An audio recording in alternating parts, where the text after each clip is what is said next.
할렐루야, 할렐루야. 2월 13일 화요 새벽 예배에 주님의 전으로 나오신 모든 성도님들을 예수님 이름으로 환영하고 축복합니다. 저희를 위해 생명도 아끼지 않으셨던 주님의 그 사랑과 은혜에 저희들이 감사하는 마음으로 항상 말씀과 기도로 우리가 주님의 뜻을 알고 또 그 뜻에 순종하며 살아가는 저희들 모두가 되기를 소망합니다. 이 시간 우리의 나를 품어주신 우리 주님의 그 십자가 사랑에 저희들 감사하는 마음으로 함께 주님을 찬양하며 나아갑시다.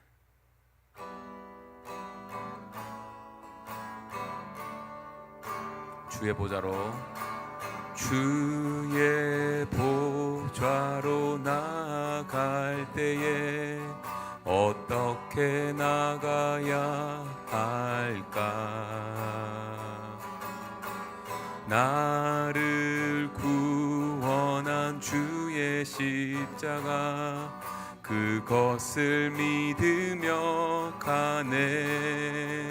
주의 보좌로 나갈 때 주의 보좌로 나갈 때에 나 여전히 부족하나.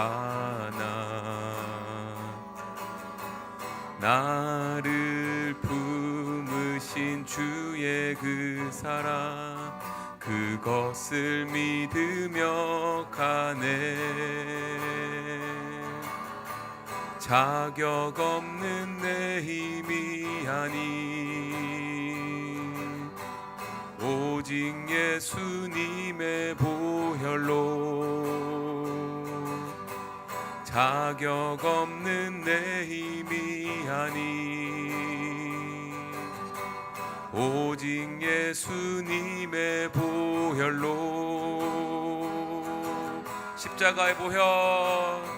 십자가의 보혈 완전하신 사랑 힘입어 나갑니다. 십자가의 보혈 완전하신 사랑 힘입어 예배합니다. 주의 보좌로 나갈 때에 주의 보좌로 나갈 때에 어떻게 나가야 할까? 나를 구원한 주의 십자가 그것을 믿으며 가네. 자격 없는 내 힘이 아닌 자격 없는 내 힘이 아닌 오직 예수님의 보혈로. 자격 없는 내 힘이 아닌 오직 예수님의 보혈로. 오직 예수님의 보혈로.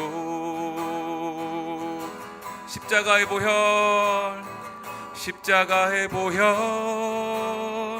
완전하신 사랑 힘입어 나갑니다.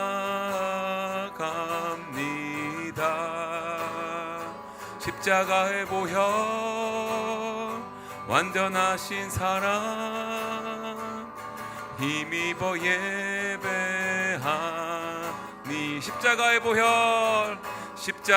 보혈 완전하신 사랑 힘입어 나갑니다.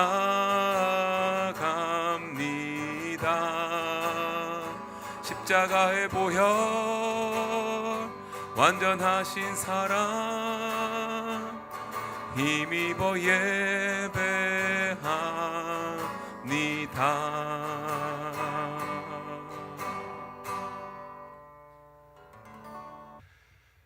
고맙고 자비로우신 하나님 아버지 감사합니다. 이른 아침부터 주님 앞에 나와 기도하는 백성들에게 하나님의 은혜로 채워 주시옵소서. 주의 말씀을 통하여 오늘 하루 살아가는 동안에도 하나님의 은혜 아래 놓이게 하시고 하나님께만 소망을 두는 귀한 삶이 될 수 있도록 역사하여 주옵소서. 그 삶이야말로 하나님께 드리는 영적 예배인 줄로 믿사오니 예배하는 자가 신령과 진정으로 예배하는 귀한 삶이 될 수 있도록 역사하여 주시기를 원합니다. 하나님 아버지, 교회에 많은 사역들이 있습니다. 특별히 2월 달에는 창립 기념 49주년을 맞이하는 여러 가지 하나님 앞에 드리는 예배들이 있는데, 사역들이 있는데, 그 모든 사역들 가운데 기름 부어 주시고 하나님의 인도하심만을 발견할 수 있는 귀한 놀라운 위로와 사랑이 넘치게 하여 주옵소서. 오늘도 주님의 말씀을 통하여 깨닫는 바른 교훈이 우리에게 주어지게 하시고, 그 말씀대로 순종할 때에 예수 그리스도의 십자가의 사랑을 다시 한번 깨닫는 귀한 삶이 되게 하여 주옵소서. 기도하는 제목들을 주님 꼭 들어주시고 하나님의 때와 방법으로 인도하여 주옵소서. 다시 한번 모든 것 의탁하옵고 예수님의 이름으로 기도하옵나이다. 아멘. 하나님 말씀 보시겠습니다. 마가복음 14장 22절에서 31절입니다. 함께 교독할 때에 하나님의 음성을 들을 수 있기를 바랍니다. 그들이 먹을 때에 예수께서 떡을 가지사 축복하시고 떼어 제자들에게 주시며 이르시되, 받으라, 이것은 내 몸이니라 하시고, 또 잔을 가지사 감사기도 하시고 그들에게 주시니 다 이를 마시매 이르시되, 이것은 많은 사람을 위하여 흘리는 나의 피 곧 언약의 피니라. 진실로 너희에게 이르노니 내가 포도나무에서 난 것을 하나님 나라에서 새 것으로 마시는 날까지 다시 마시지 아니하리라 하시니라. 이에 그들이 찬미하고 감람산으로 가니라. 예수께서 제자들에게 이르시되 너희가 다 나를 버리리라. 이는 기록된 바 내가 목자를 치리니 양들이 흩어지리라 하였음이니라. 그러나 내가 살아난 후에 너희보다 먼저 갈릴리로 가리라. 베드로가 여짜오되 다 버릴지라도 나는 그리하지 않겠나이다.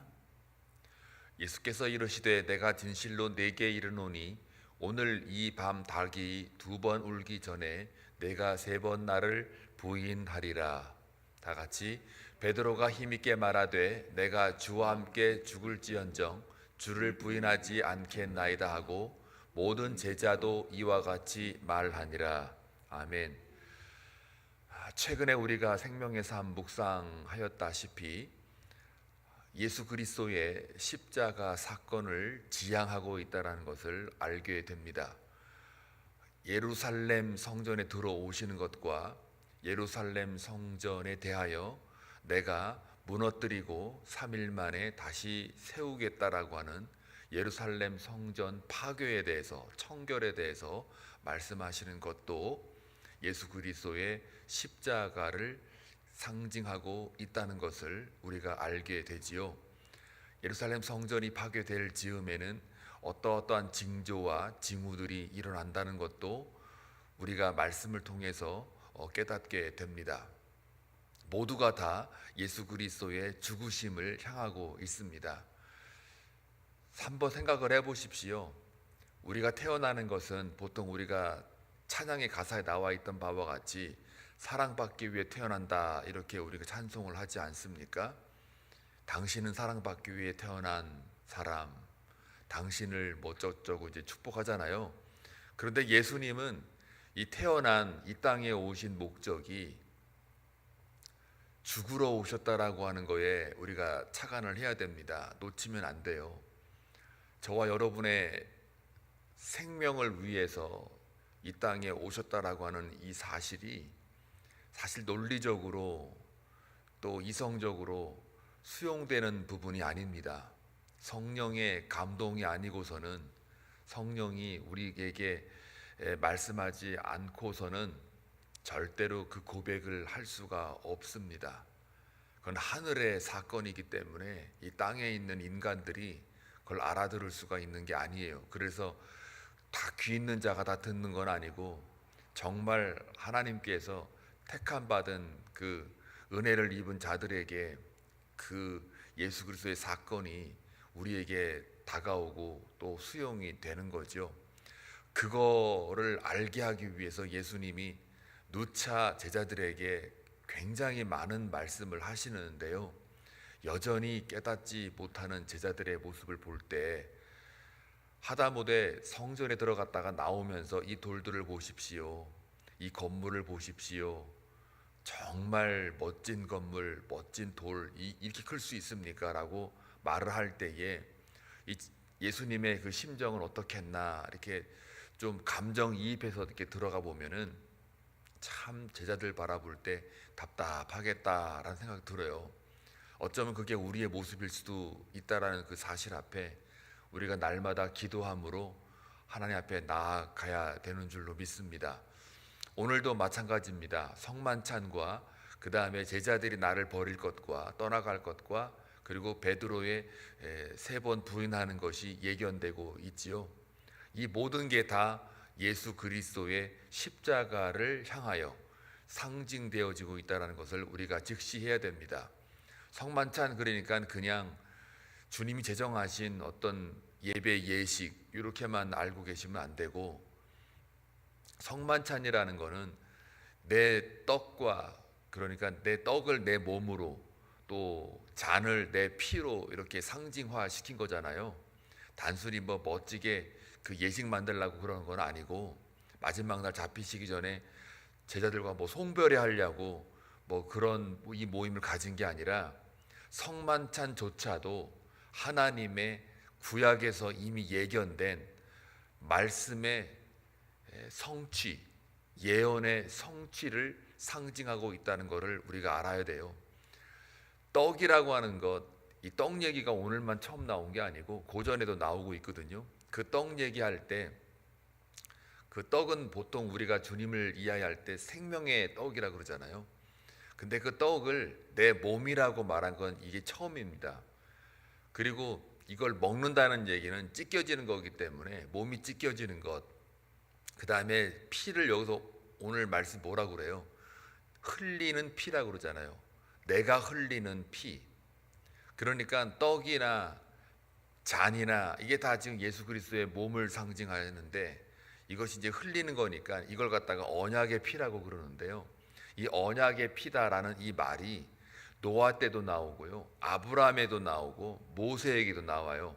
다 예를 들으면은 뭐 이렇게 시간 관계상 다 말씀 못 드리겠고, 그냥 모세의 언약의 피, 출애굽기 24장 8절에 보면, 물론 24장 전체가 다 해당되는 구절인데 8절에 보면 특별히 그 모세가 하나님 앞에 백성들의 죄를 가지고 이제 기도하며 나아갈 때 그 피를 흘려서 모든 백성들의 죄를 사하게 되는 그런 사건들이 기록이 되어 있는데요. 그때 모세가 하는 말이 이것이 바로 이 모든 여호와의 말씀에 대하여 너희로 세우신 언약의 피니라. 정확하게 언약의 피다라는 말이 기록이 되어 있고, 물론 아브라함도 언약의 피다 해가지고 짐승의 피 흘리는 거에 대해서 이야기를 하고 있습니다. 똑같이 오늘 본문에도 언약의 피다라고 말을 할 때는 뭘까요? 대속이라는 의미가 여기 들어있는 거죠.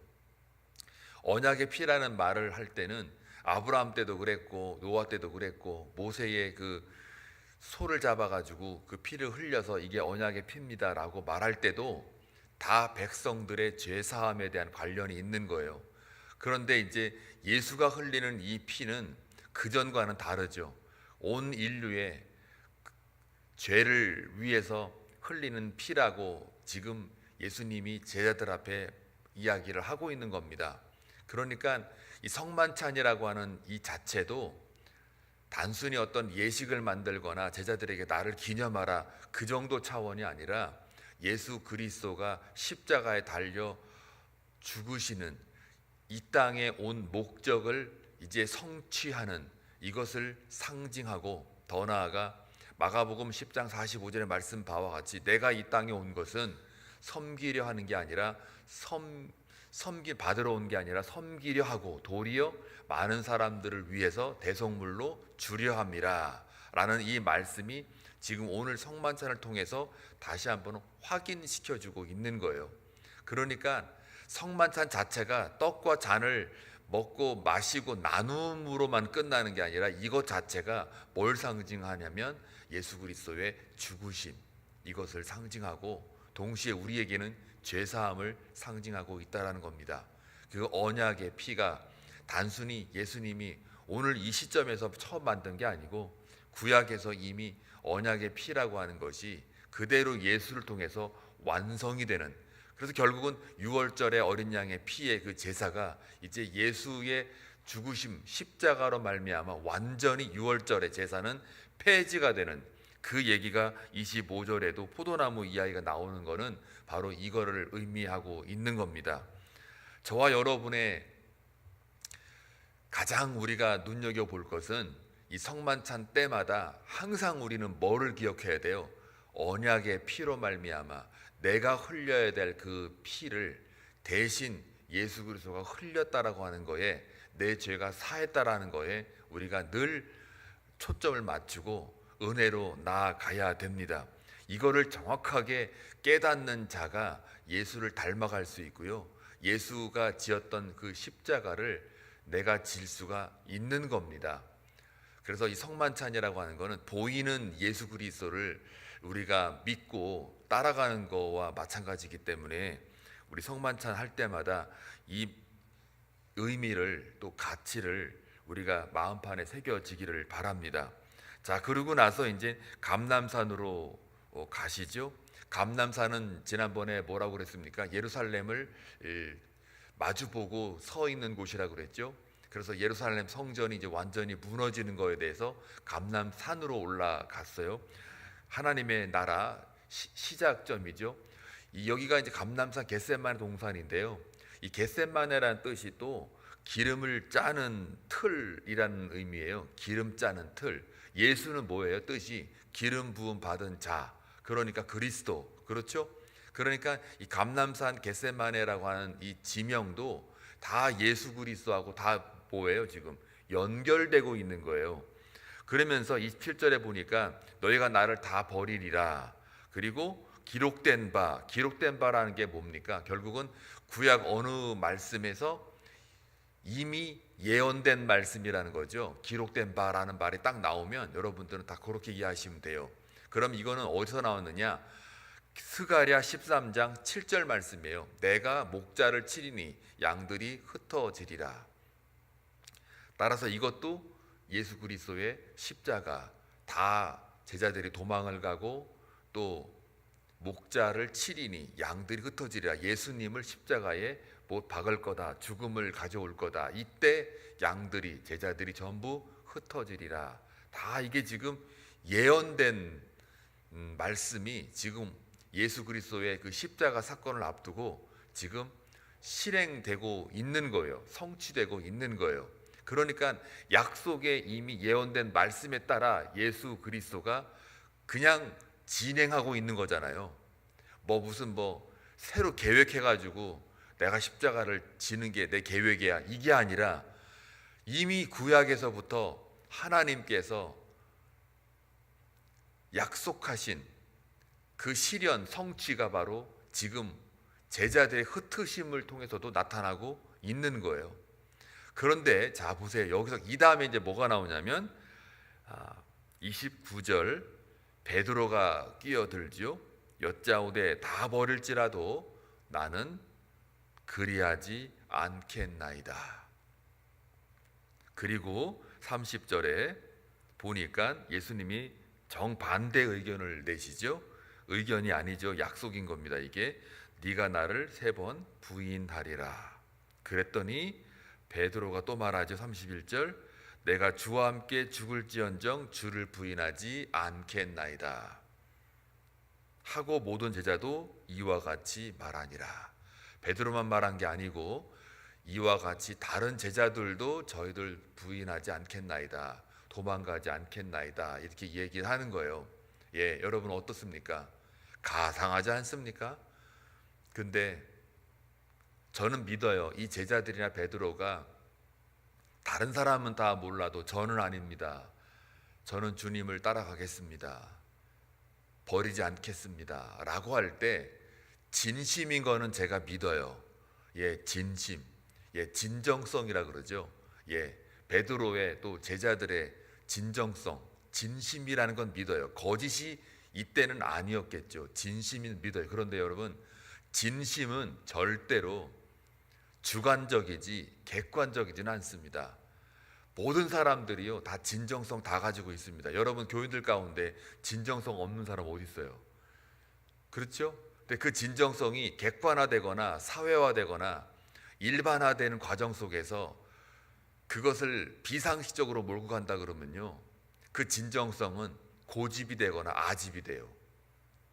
진심이라고 진리인 줄 아세요? 아니에요. 진심과 진리는 달라요. 많이 달라요. 아니, 질적으로 달라요. 저도 여러분에게 진심으로 말할 수 있고, 여러분도 사람들과 그 관계 속에 다 진심이야, 내 진심이야, 믿어줘 막 그러잖아요. 그런데 그 진심이 잘못될 수 있다니까요. 잘못된 열정이 될 수 있어요. 정치인들 보세요. 누가 진정성 없이 말한 사람 누가 있나요? 다 진정성이에요. 뭐 여당이든 야당이든 가만히 보세요. 다 자기들 진심으로 말하지 뭐 거짓으로 말합니까? 다 진정성 있게 말하죠. 그런데 뭐가 다른 거예요? 진리는 아니라는 거죠. 그런데 아무리 진심이라도 보세요. 우리 결과 다 알잖아요. 다 부인하고 다 도망가 버렸잖아요. 그러니까 진심은 오늘 진심이 내일 진심이 아닐 수 있다니까요. 내일 모레 아닐 수 있어요. 오늘은 여러분들이 나 너 사랑해 그래요. 그러나 한 1년 지나면 그 진심이 사라져요. 사랑해라는 말이 이제 안 나오죠. 헤어져 이렇게 되죠 이제. 그러니까 사람의 진심은 얼마든지 변화합니다. 바뀝니다. 변질됩니다. 그러니까 이 베드로의 이 당시에 진심 어린 고백 높이 삽니다마는, 그러나 무엇을 앞설 수 없나요? 하나님의 예언된 약속, 이거는 거스를 수가 없어요. 예수 그리스도가 십자가에 달려 돌아가시는 것은 단순한 예수님의 의지적 사건이라기보단 하나님이 태초부터 예언되고 약속되고 우리를 향한 그 사랑의 결과로서 나오는 진행의 어떤 하나님의 계획이기 때문에, 목적이기 때문에 한갓 베드로의 진심, 제자들의 진심에 이게 거스러지겠습니까? 아니야, 넌 지금 네 마음은 알겠는데 그 진심이 곧 너는 부인하게 될 거야. 내가 지금 지고 가는 이 십자가는 하나님의 계획 속에 들어있는 거야 라고 하면서 말씀을 하기 때문에 우리의 진심은 얼마든지 바뀔 수 있습니다. 뭐에 의해서요? 하나님의 약속과 말씀에 의해서요. 그리고 우리는 절대로 강하지 않습니다. 우리의 진심은 언제든지 변질될 수가 있어요. 그래서 뭘 우리가 찾아야 돼요?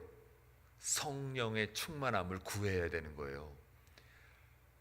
한시라도 성령의 충만을 놓치게 되면 우리는 얼마든지 주님을 배반할 수 있는 자들입니다. 그때는 진심이었으나, 오늘은 진심이었으나 내일 내 마음이 어떻게 바뀔지 몰라요. 주님을 팔아 넘길 수도 있고요. 가룟유다가 처음부터 나는 주님을 나중에 팔아 먹을 거야 이렇게 했습니까? 그렇지 않아요. 열정적으로 따랐던 사람 중에 한 명이에요. 이 제자들이 오늘도 얘기하는 것처럼 주와 함께 죽을지언정 주를 부인하지 않겠습니다. 이게 쉽지가 않아요. 주일 설교 때 말씀드렸죠. 폴리캅이 86년 동안 주님은 나를 모른다고 한 적이 한 번도 없는데 내가 여기까지 와가지고 주님을 모른다 할 수 있겠는가, 부인할 수 있겠는가. 그 화형 직전에 가봐야 돼요. 거기 가보면 그때 내가 주님을 부인하는지 안 하는지, 다시 말하면요, 십자가 앞에 서 봐야 돼요. 십자가 앞에 서 봐야 내가 주님을 따르는 자인지 부인하는 자인지 알게 돼요. 아무 일 없을 때는 다 주님을 찬송한다 그러고 다 주님 사랑한다 그러고, 행복할 때 내가 원하는 필요가 다 채워질 때는 주님 사랑합니다 그래요.